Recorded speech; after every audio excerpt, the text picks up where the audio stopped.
The desert heat bore down on Yuma like a relentless hammer, an oppressive weight that never seemed to ease.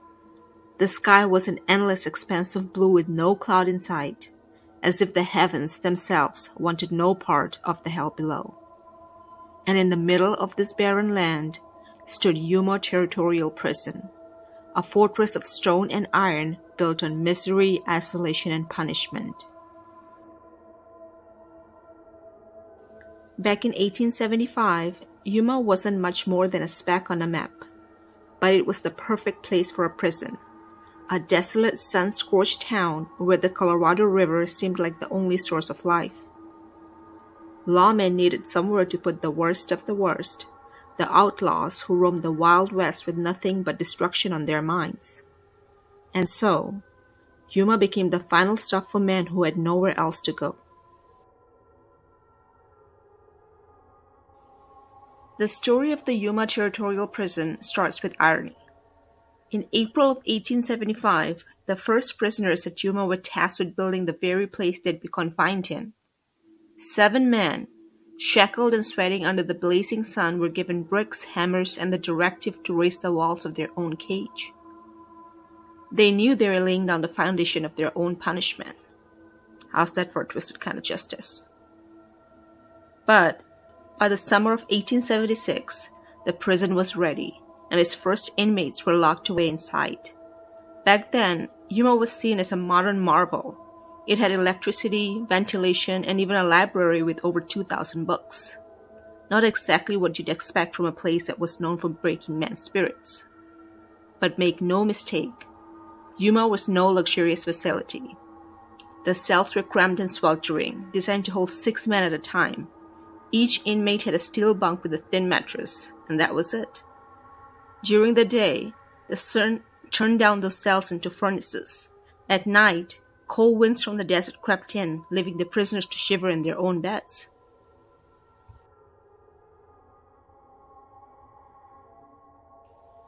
But nothing could compare to the dark cell. The dark cell was where inmates went when they were too unruly, too wild for even Yuma's strict rules. It was a windowless, pitch-black room cut off from the world entirely.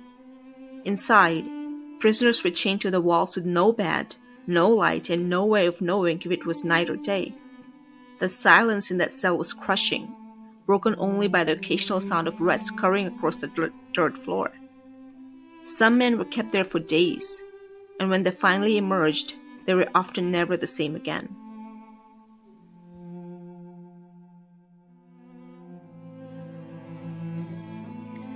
So what was life like inside the prison? Well, in its prime, the Yuma Territorial Prison housed over 3,000 prisoners, men and women from different backgrounds.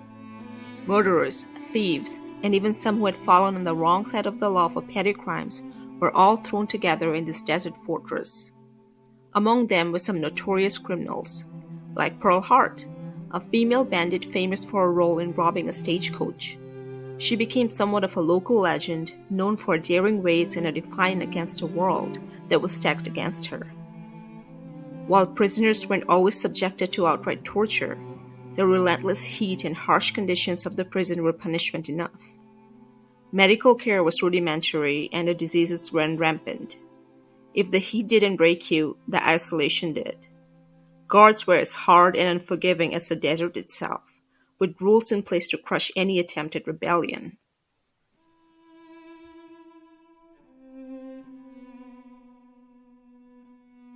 Suicides were common.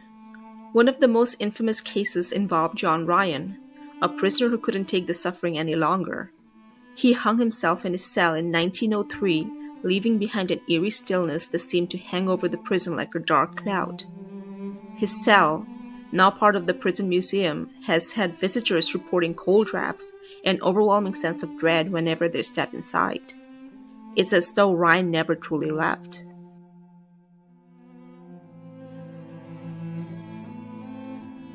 And so the hauntings began. As the years passed, the stories of hauntings grew. Yuma's reputation as a harsh, unforgiving place wasn't limited to the living. People began to claim that not all of the souls who were sent there had moved on.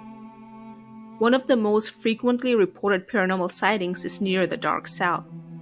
Visitors have reported seeing ghostly figures, their silhouettes visible for just a second before disappearing into the shadows.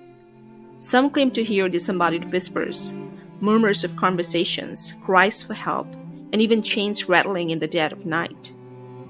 The temperature on the dark cell is often said to plummet without warning, leaving a bone-chilling cold that feels as if the air itself is filled with the weight of despair.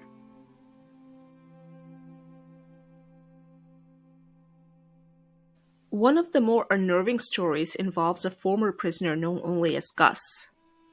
Gus was said to have been an especially violent man, locked inside the dark cell for trying to stab another inmate. He never made it out alive. They say he went mad in the darkness, clawing at the walls until his fingers bled, screaming for days before finally going silent. Today, visitors claim to hear those very same screams echoing from the cell, a chilling reminder of the torment that broke Gus's mind.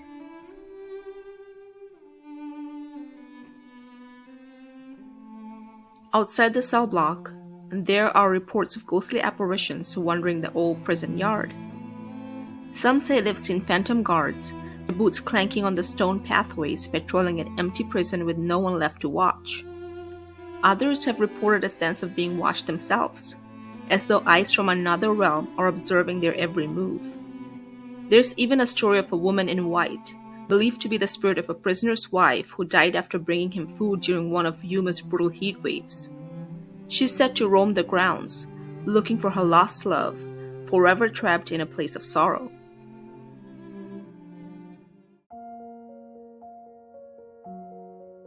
By the early 20th century, Yuma had earned its reputation as one of the toughest prisons in the West. It's estimated that over 100 prisoners died during the prison's years of operation. Many succumbed to diseases, while others were killed in violent altercations or died during botched escape attempts. One of the bloodiest incidents in Yuma's history happened in 1887 when a group of prisoners attempted to overpower the guards and escape. The inmates, armed with makeshift weapons, made their move during a shift change. What followed was a brutal melee that left several guards injured and 3 prisoners dead. The remaining prisoners were quickly subdued, and the ringleaders were sent straight to the dark cell, where their cries echoed for days. Some said the spirits of the men who died in the escape attempt still haunt the cell block, unable to rest after their failed bid for freedom. Outside of the prison walls, the cemetery stands as a grim reminder of Yuma's bloody past.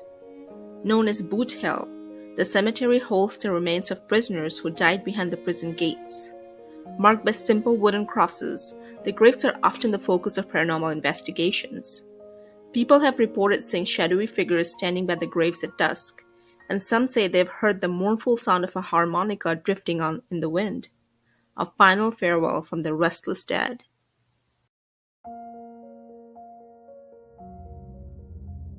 In 1909, after more than 3 decades of operation, Yuma Territorial Prison finally closed its gates. The prison was overcrowded, its conditions too brutal even for the time, and the government decided it was time to move on. The remaining inmates were transferred to a new facility in Florence, and Yuma was left to the desert. But the prison never truly emptied. After its closure, the building served as a shelter for homeless families during the Great Depression and even housed a high school for a time. Despite these new uses, the tales of ghostly happenings only grew.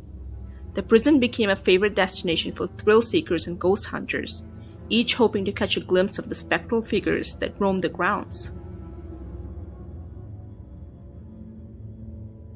Today, Yuma Territorial Prison is a museum, but the echoes of its dark past are still felt by those who walk its halls. Visitors report an overwhelming sense of dread in certain areas, especially near the dark cell and Boot Hill Cemetery.